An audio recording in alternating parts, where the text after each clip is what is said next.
ไม่ทรงค่าตัวใบมาด้วยวิดีโอคาเฮาในฉันตอบเลือกขับเป็นค่อยปันและเฮงลำนั่นคือดำค่ะยินต้นขอบใจใหญ่ค่ะนี่คือสามหมวกวิ่งในห้องสอนในถนนห้องถ่ายเต็มก้าในห้องป้าในวัดห้องนกปางกวยสั่งการกระถิ่นลอยทัดดงกองในห้องค้าในถนน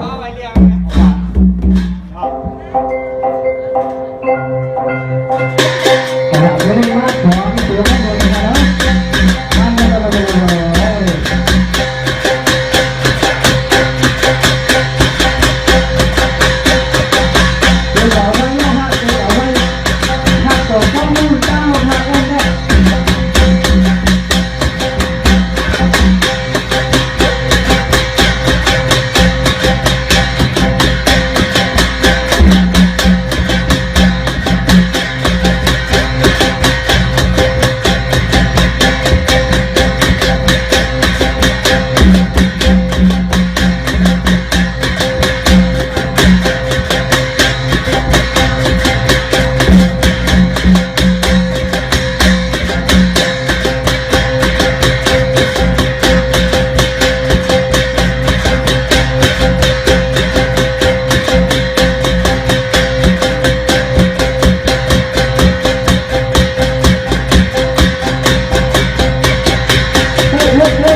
ลยสูงตีขา